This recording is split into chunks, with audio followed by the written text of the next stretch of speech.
Three, two, one, roll the footage.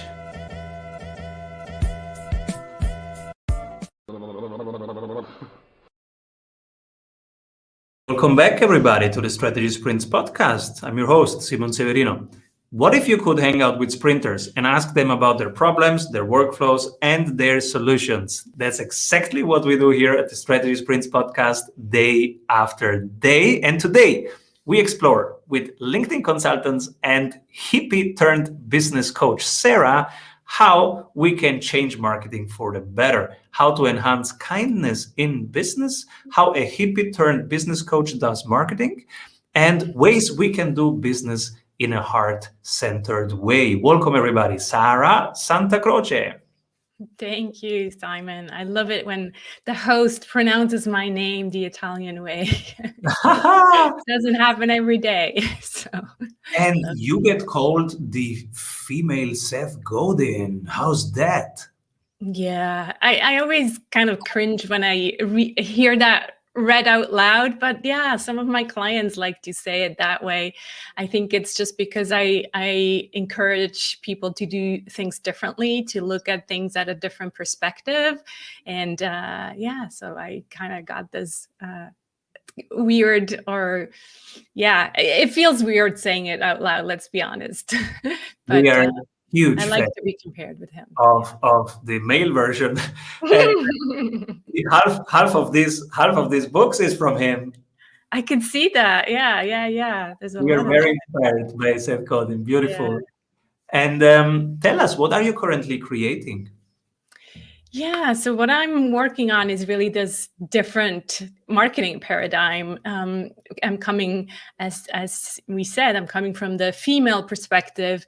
Even though Seth's latest book, This is Marketing, second latest book, also talks a lot about bringing more of the humanness, bringing more of the kindness and empathy into marketing. So that's really also what I'm working on. I published a book called The Gentle Marketing Revolution. So it's really about bringing more integrity and kindness to the marketing paradigm. I think the marketing we do now is like outdated. It's 20 years old and nothing has changed, where the human consciousness has changed a lot, and people just don't respond to hype marketing the way they did maybe 20 years ago. So it feels like there's a big gap, and I think I'm working on closing this gap and changing the marketing paradigm. Beautiful. And so what can we do to be more kind? Mm-hmm. Yeah, it's a difficult question because it's subtle changes, actually. When I really started looking into that and I realized, well, what is wrong with the current marketing paradigm? It always came back to anxiety. Actually, the first name of the movement was anxiety-free marketing, because I noticed that there's so much anxiety around marketing, from entrepreneurs like you and I who have to do marketing for their business. People always came to me and said, I hate marketing, I hate selling. It doesn't feel good. It doesn't feel aligned with my values and my worldview. So there was anxiety from their side. But then there's also anxiety from the customer's side, from the client's side, because there's so much shaming in the current marketing. There's kind of like this fear of missing out. There's this, kind of this pushy aggressiveness that creates anxiety when you are on the receiving end. You feel like you're not good enough because the marketing message says, for example, in the entrepreneurship world, it's all about the 6 and 7 figure, 8 figure business owners, right? Well, if you're not at 6 or 7 figures, you're like, oh my God, I'm doing something wrong. Something must be wrong with me. I'm not doing it right. And that keeps being repeated over and over again. And then in the end, you believe it. You're like, something's wrong with me. And so you end up always chasing after that thing to fix it, to fix yourself, really. So yeah, and how we change it, to go back to how we change it. Well, it really is about 2 things. First of all, giving power back to the client. So really what we've done for the last 20 years is taken the power away. We used all the digital stuff, which I'm not saying it's not wrong to use the technology that we have available. That's great, but we forgot to use it in a human way. So empowering the client to make buying decisions, treating her like a smart human being, saying, here are your options. Think about it. Take your time to think about it, those kind of things. And then also starting with yourself, really, when you are the one who does the marketing, figuring out first who you are, what your values are, what your worldview is, so that you bring that into your marketing. So it doesn't feel like you're just using someone's template or you're doing what the gurus tell you to do, so that it feels more aligned and you actually have fun doing your marketing. Oh, this is something that I'm trying to do, having fun while doing everything. Because running a business is hard enough, right? And the more we can make it something creative and the more we can enjoy the journey, because as you say, some people have some kind of goal or thing that is there, and when I'm there, then I'm happy, or then it's good. But we are always here, and we are never there, right? We are always here, and how can we make the here more enjoyable? Better. And reach that for everybody. Beautiful. So tell us some examples of the activities that you do with people. Yeah, so it's really helping them see this reframe and finding I talk about the finding your marketing superpower. So really finding out, yes, obviously what works. We're gonna still want to do what works, but also what works for you. So and that means first looking at who you are. Are you more introverted? Are you more extroverted? What kind of marketing activities do you enjoy? Not just because the guru tells you that you have to do, now live stream, whatever, webinars, or what the latest thing is, but really doing those things that you enjoy doing. And then getting away, it's almost like unlearning the way we've learned to do marketing, unlearning those things and saying, what if I just did it my way, as if I was speaking to this person one-on-one, rather than kind of following some scripts and templates and these words work well and this is the clickbait rule and all of these things. So really finding back to their unique way of resonating. I talk about resonance, about frequency, finding that resonance with your ideal client. Because in the end, that's only who you want to work with. You don't want to necessarily work with everyone, right? Oh, definitely. And there are so many people I don't want to work with, much more than people I want to work with. Exactly. And imagine if it works that we share our templates and our blueprints and everybody does it, then you get 5 emails per day and they're all the same. What a world would that let's be? face it, we know that this is happening, right, Simon? Like you can immediately tell, oh, she was on this program, oh, there's another LinkedIn guru telling them how to invite people, and say, I see you're a coach. I think you might be interested in this. I'm like, no, don't do that. I get these emails and immediately delete them. And then I get other emails that I read and reread. That's how good they are. And they are personal and they are interesting and they are thought-provoking. Exactly. And of course they have some call to action that leads me somewhere to their offers, but I am intrigued. Yeah. And you feel connected to the person, right? That's the most important part. Yeah. Mm-hmm. And there is some vulnerability involved. Yeah. Like this person is showing some parts that is harder to show. Yeah. Exactly. Well, what I talk a lot about in the book is the truth, right? People, after what we've just gone through, and especially in America, what they just gone through, people want the truth now more than ever. So all of these shady marketing and sales techniques that used to work, people now expect them. It's like, if you're trying to do that now, sorry, you're too late. This just doesn't work anymore. That's not what people want.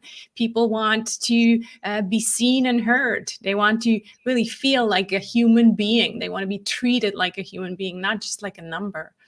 So it's key to adapt your marketing, because eventually what's still working now, the reason I call this a revolution is because, revolutions always start with people, and they usually start small.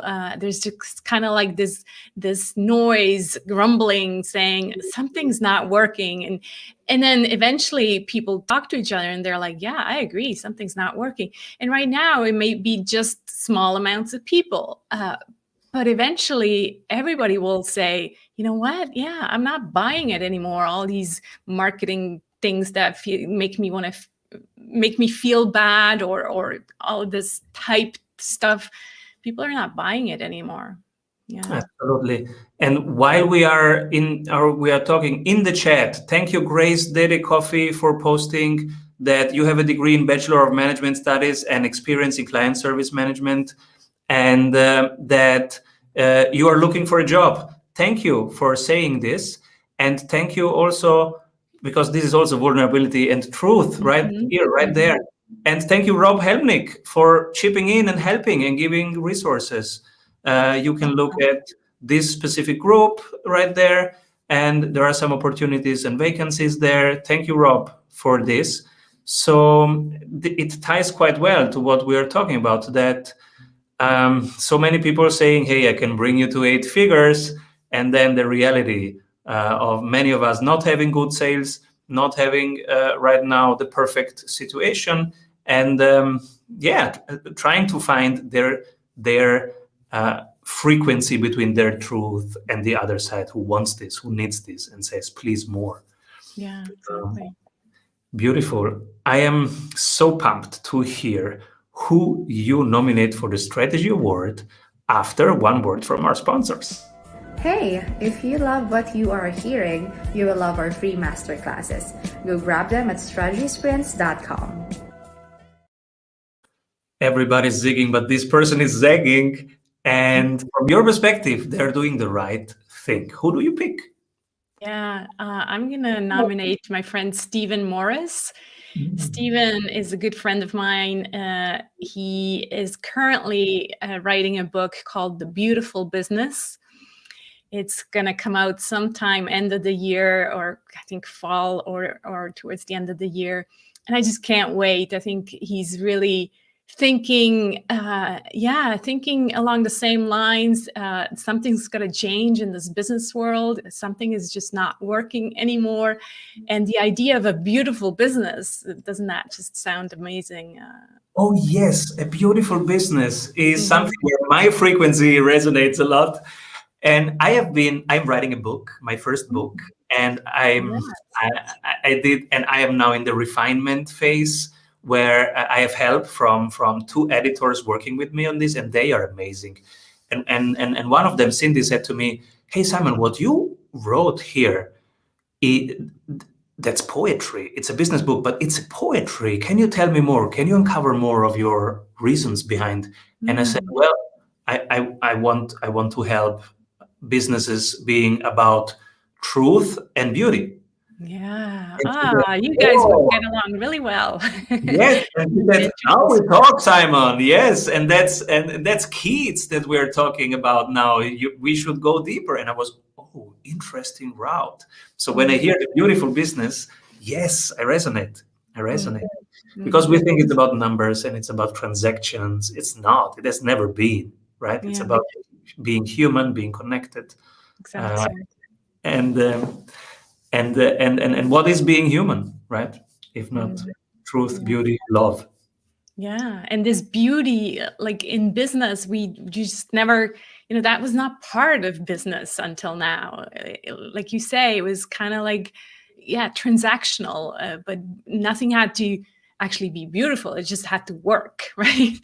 And that's why I think, consciousness has risen, and all the rest of the business world, marketing, sales, and the rest of it is still stuck back, 20 years ago. So it's about time we do an upgrade. I love it. So while you upgrade the world of marketing, what inspires you? What are books that inspire you? Yeah, what came to mind here is the one that I always mention, my favorite business books of all times is Essentialism by Greg McKeown. So that is my favorite. He now just came out with a second book called Effortless. Personally, I still prefer Essentialism. It just changes your perspective on everything. It changes your perspective on what's important, about your definition of success, what really matters, and it really helps you prioritize. So if you're at the beginning years of your business, I think it will be really helpful for you to kind of set priorities in your business. So that is one of the business books that I remember. Need to look at my notes. Oh, the other one was Company of One by Paul Jarvis. Also a really good book if you, depending on your goals, but if you are not planning to, have a big team of 20 people and kind of create an agency, but you want to just have a company of one and maybe, yes, have some, outsourced contract workers, then that's a great read as well. And then the final third book I picked was The Art of Gathering, and that is by Priya Parker. And I just loved her approach to thinking about gathering. And of course, this came out before COVID, where we could still gather in person, but everything applies also to, gathering in general. We now all learn to gather virtually, and eventually we will gather again in person. So it's just a very good book also, I think, to create community. So if that's something that you're looking into for your business, then I think that's a great resource too. Oh, beautiful book. Essentialism. I bought it. I didn't read it yet, but it is such a, as you say at the beginning, but really for every business, like how we find focus and calmness in all of this excitement and in all of these opportunities. Right. And sticking with what sparks joy, right? Mm-hmm. And then the Company of One, I read it, I was so inspired, and I said to myself, yes, we can do this super lean. And I was a Company of One 3 years ago when I read it, and I was, cool. And the number of company of ones that are doing over 1 million was a huge number, and I was like, hey, look, this is the new thing. Yeah, exactly. Yeah, keep it lean. Keep it lean. Now we are 11, but yes, sometimes there is different paths, but it is an inspiring book, definitely. Mm-hmm. And The Art of Gathering, I didn't read it, so I'm intrigued. I will. Do the principles apply to our current digital world gatherings also? I think so. It's more like big picture thinking, and then not only conferences. And like I said, I think any kind of online conference, the same thing applies. It's really about the message and how you create the community around your topic, really. So I like that. We have an interesting comment here by Rob Helming, who says marketing essays are often not intrinsic. That is why those things are less and less working. What's your take on this? Why are the traditional things not working? Yeah, it's an interesting comment. Yeah. I'm not sure. Maybe can we ask him to explain more what he means by intrinsic? Does he mean like it's not coming from within the person or the company, or what does he exactly mean by intrinsic? Yeah, Rob, what do you mean by intrinsic? It might take a couple seconds until Yeah. the answer comes. Yeah, so if it's inside versus not inside, his next comment is about, I don't have to do it. So I don't have to do it. I could do it, but I don't have to. Right. Yeah, I mean, the way humans, us human beings now choose to buy something is very different from how it was 20 years ago. Now people are much more interested in the relationship with the company. It's not only a price decision anymore. It's like, well, how does it feel to work with Simon? Do I feel like we're aligned? Do I feel like he's doing the right thing? Where 20 years ago, maybe it was all just, well, it's just a transaction. Yeah, okay, he's good at what he does, and here's my money. But now I feel like companies like Patagonia have shown the way and said, yeah, but this is what we stand for. We are in business, but we are also here to protect the planet and to give back.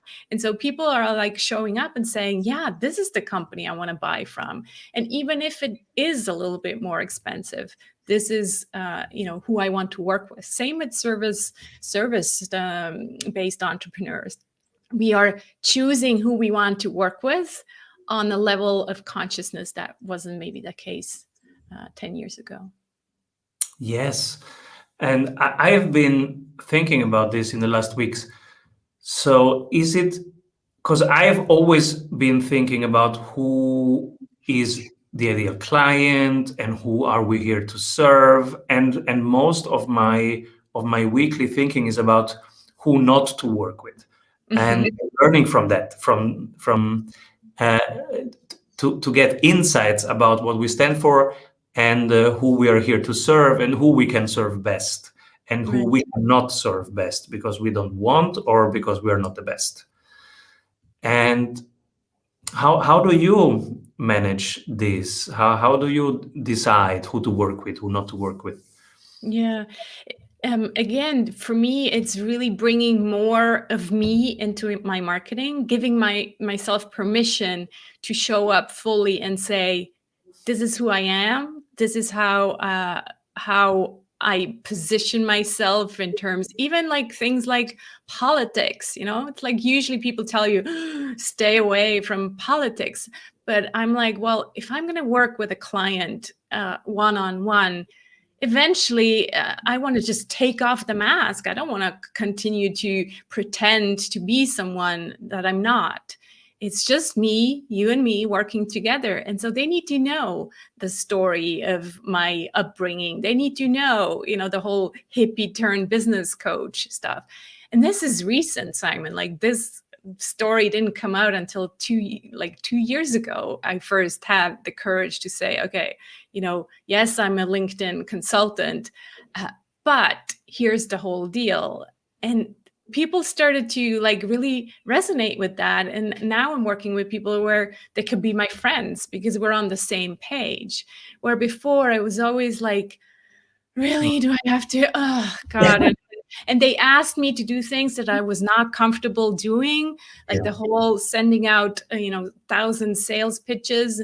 I'm like, that's just not me. That's not going to work for me. So it's that kind of really, like you said, giving out signals who you would like to work with and making it so strong that people who are definitely not a good fit for you, they're like, oh, they'll run a mile. Yeah, I love it. I think so. Rob has clarified, more of you, more intrinsic for him means more of you, and less intrinsic is pretending. Yeah, exactly. So more of you. That's exactly right. It's like it, and I think he was saying marketing is broken or doesn't work because it's not intrinsic, right? So in a way, like companies, just it feels so sterile. It feels like everybody's saying the same thing. It feels like, blah, blah, blah. And so the minute you bring more of that storytelling into it, why you're in business and, what happened to you and all of these things, then it feels like, oh, there's a connection. There's a human being behind the shell or the brand. Because I remember, 10 years ago, we would have these websites with all these kind of fake images on and, the stock images. And it really felt like, oh, like, is there a person behind this whole scheme?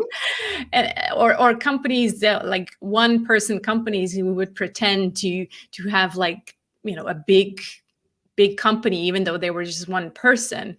It just doesn't fly anymore. People want the truth, and they want more of you.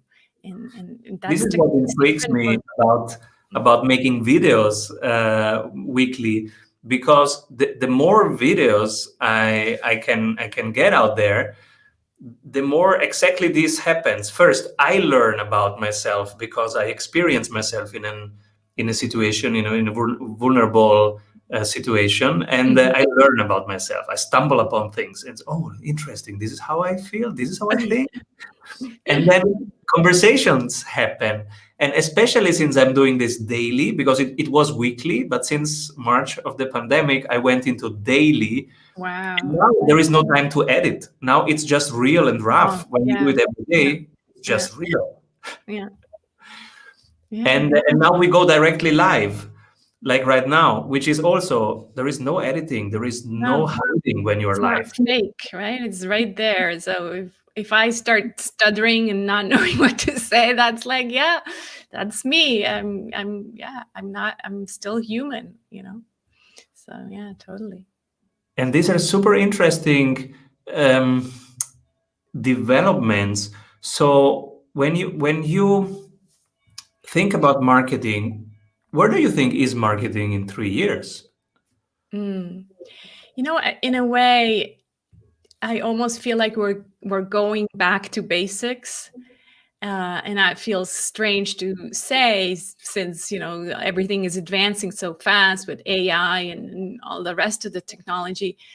But I truly believe that the referral marketing is going to be bigger again. Just connections, building connections with people, with real people, being real.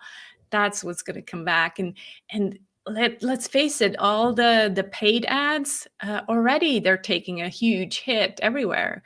Like my publicist just told me, Amazon is like, people who are really relying on Amazon ads, it's impossible.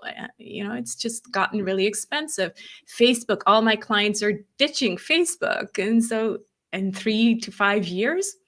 I don't know, but I have a feeling that there's going to be different kind of social platforms where it's smaller groups, so smaller connections, like more intimate connections, and it's not about communicating with the masses so much anymore, but more like, okay, like Godin said, create your tribe. He never said create a tribe of 10 million people. He just said create your tribe, and the tribe can be 20 people. So I think that's where we're going. Absolutely. My best experiences in this isolated year have been being in tribes, being in masterminds, in networking groups that are actually heart-centered, and where we do a lot of things, not just networking, but things that let us experience each other as a human being, and then say, hey, I want to bring his message, her message more out there. And from there, starting to talk more about this person, and from there, something like a referral marketing partnership emerging, collaboration. Yeah, that's great. Yeah, so, in fact, partnership is one of the P's. So I kind of re-looked at the 7 P's of marketing, and partnership is one of the new ones that I added, because I think really that is one that we're gonna work much more on. So, we're done with kind of wanting to do everything by ourselves as entrepreneurs, and we really see the power in collaborating with other people much more. Yes. So, what are things that you are seeing people do where you say, "Oh, that's something that I like"? Mm-hmm. Yeah, really the storytelling, like the real storytelling, not the. I'm kind of also tired by some of the people how they teach storytelling, that it always has to be from rags to riches. Like, oh, I used to be making zero, and now I'm a self-made millionaire. Like, come on, we've had that. Tell me the stories that I can relate to, because clearly I'm not the millionaire yet. So tell me, what's going on for real right now, because obviously not everyone is a millionaire. All of the entrepreneurs who probably are, just like us, we're not millionaires yet. So tell me some real stories. Again, it's that vulnerability and authenticity. And so that comes to mind. Another thing I recently saw is a webinar where instead of one person doing the whole webinar, there was 3 authors getting together and doing a webinar about a certain topic, and they all had books about different topics, but they still, found a common ground. There was obviously overlapping ideal clients. And so there was no like, oh, we created this big program and please buy this now. No, it was just an invitation to buy the books if they didn't have them yet. And they shared an hour of great content and conversation. And in the end, it was an invitation to buy the book. So that I find so interesting, because in a way, yes, it probably boosted their book sales a bit, but it's not like they live from books. You can't live from books today, but it helped people, when they read the book, get into this author's world. And so it's, in a way, it's giving up front first with the webinar, then giving almost again with the book, because the book is $10-15. And then this way, getting them into your world. And then who knows, maybe 6 months, a year from now, there will be like coaching sales from that webinar. But it's kind of like slowing down the sales funnel and saying, here's what I stand for. I wrote this book. I if you want it, I'd love for you to read it. And then, if you're still interested, come into my world and see what else I have. Really like that. I like it. Yeah, great idea. Mm. What is something that you recently changed your mind about? So I wrote this first book about marketing, and then my book coach, she's like, what people really want is a book about selling. And I'm like, yeah, that's not me. I'm not going to write about. And then I was like starting to think about it. I'm like, you know what? They are so related. I mean, one is the warm up, really. Marketing is the warm up to the sales conversation or the sale.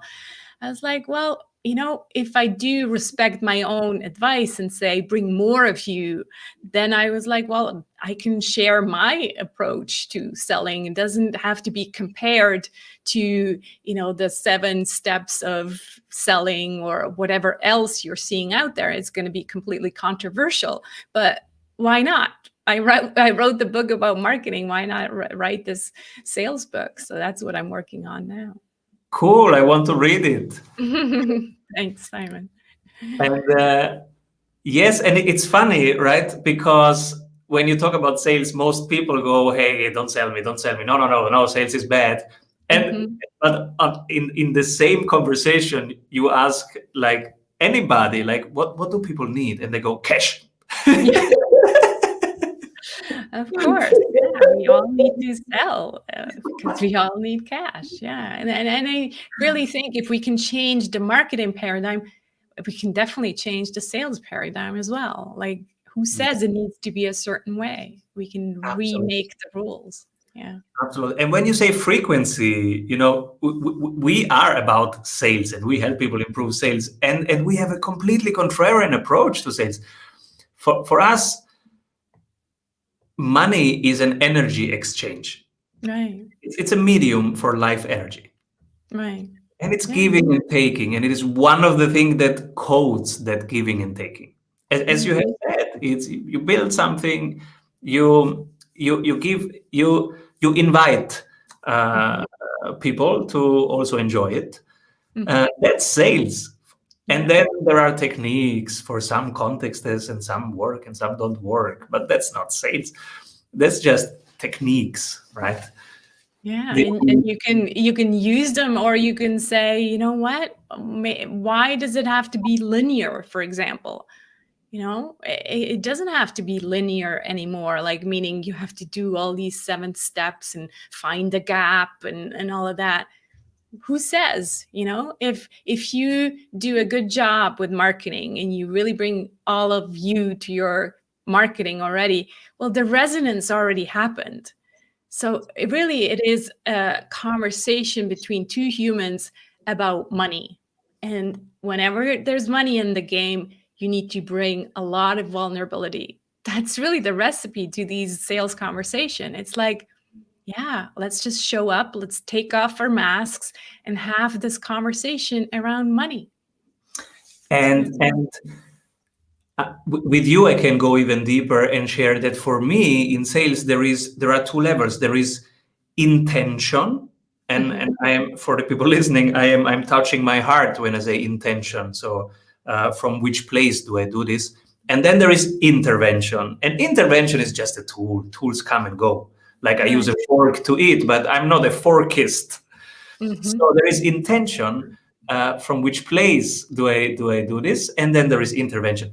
And I play with every intervention. I'm one of these person reading all the sales books, all the sales techniques. I play with them. Like I am in a mastermind with Chris Voss, the famous FBI negotiator. And he has very specific tactics. So I hear these tactics. I like him a lot. I try them all. I did try every single one of them. None of these worked in my context. It's not important, but they might work for him, but you're a different person. So I still love them because they gave me the chance to explore myself, to explore our context, our people, our tribe, how they react to specific things. And still, every single one of them is super relevant because it gave me food for thoughts and for experiments. Then, of course, I come back with my own experience and what my people say that they really need, and I keep only that. But every single book, even the worst about sales, I have learned something. Yeah, no, that's true. And you always, find something that maybe you don't want to apply it exactly like that. And I think that is really what my book will be about. It's like, give yourself permission to do sales in a way that feel good. Yes, use some of the tools that you learn here or you learn somewhere else, because some of them are they just work, right? But they only work if you feel good using them. The minute, like I remember I was being told by a sales coach to always close the sale, right? If you're not done unless you have the person's credit card. That felt horrible for me. I'm like, there's no way. I'm not putting this person in a difficult financial situation, but just because I want them to work with me. That just like, I can't do that. That doesn't feel integrous for me. So if it works for you, then, that's a different story, but it has to work for the person. So whatever works for you, I think you have to give yourself permission to do it your way. Integrity is an important word here. You describe yourself as a hippie turned business coach. Can you tell us more about that? Yeah. So, listening right now, they don't even know what hippie is. They are too young. Yeah. So I gave this term hippie, because when I asked my parents how they would describe that, they raised me, they're like, well, we were just, politically engaged and probably different, but they didn't use the term hippie so much. But yeah, my parents, when I was very little, they bought an apartment building with 5 other families.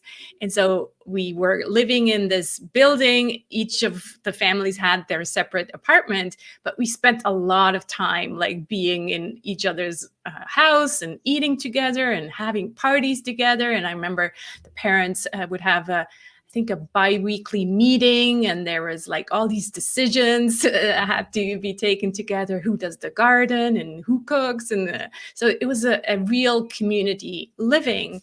And for the longest time, as you can imagine, as a teenager, you just want to be the same like everyone else. It was just embarrassing to have my dad come pick me up on his bike where everybody else was waiting in the cars. And then only a few years ago, I realized how much that really actually brought me, how much that taught me, how much that means now for what I'm doing professionally. So I went into LinkedIn consulting, which was like the opposite of, hippie lifestyle. It was supposed to be very professional and sterile. And so I really just completely pivoted and said, no, that's not me. I need to really come out and say, it's a revolution is in my blood, basically.